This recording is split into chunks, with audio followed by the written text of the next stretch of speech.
Hello and welcome to Game Domain.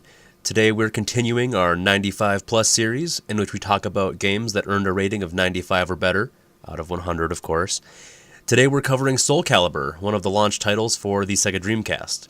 Granted, it was an arcade game first, but it was ported to the Dreamcast with tuned up gameplay and graphics. Graphics that were very exciting for the time. Let's see what exactly makes Soulcalibur worthy to be in this series. Soulcalibur is a sequel to the original game in the Soul series, Soul Edge, named after the magical sword for which all of the characters are fighting. In my opinion, the story doesn't really make much sense, but it doesn't really try to either. It's basically Lord of the Rings, but instead of a ring of power, it's the Soul Edge that possesses people, gives them unnatural life, and drives people mad as they hunt for it, either to take its power or to destroy it. That's enough plot to give you a reason to enjoy what really makes this game great: the combat. Soulcalibur was pretty revolutionary in terms of graphics.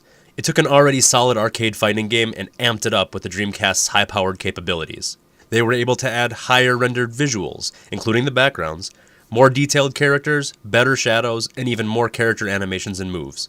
Certain graphical details we take for granted today, like realistic shadows, facial movements, and, fingers moving individually instead of all together like flesh mittens, all of these details made Soulcalibur a gorgeous experience. I should point out that the big difference between Soulcalibur and its fighting game brethren, if you weren't aware, was its focus on weapons-based combat instead of pure hand-to-hand combat. Now, everyone has their preferred fighting franchises. Maybe you're a fan of Soulcalibur, or Tekken, Dead or Alive, or the always popular Street Fighter. Even Bloody Roar has its fan base. But Soulcalibur is justifiably lauded as a game that opened up the possibilities in fighting games. It was the first game to allow meaningful movement along the Y-axis with its 8-way movement system. This allowed players to dodge and maneuver around the map and take advantage of the ring-out technique. It was also able to implement mechanics that took weapon weight into account. It's fascinating to see just how replayable the game is. I still have my Dreamcast, and while a lot of games make you cringe now when you revisit them, Soulcalibur is still enjoyable and smooth. The animations are still impressive, although not as good as modern games, obviously, and the fighting still feels fluid and weighty. In the event that you don't have a Dreamcast, there are several modern ways to enjoy the game. It was released on Xbox Live and has backward compatibility on the Xbox One, for example.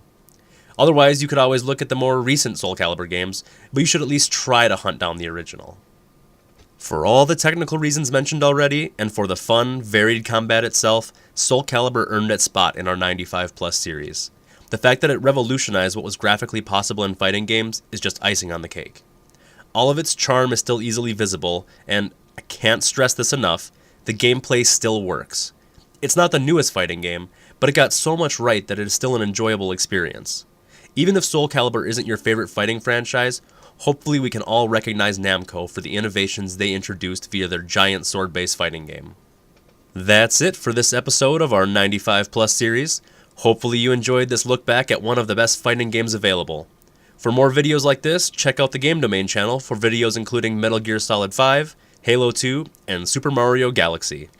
Let us know what you remember loving about Soulcalibur in the comments. Otherwise, I would love to take an informal poll of everyone's favorite fighting game. I'm a Tekken guy myself. As always, thank you for watching Game Domain.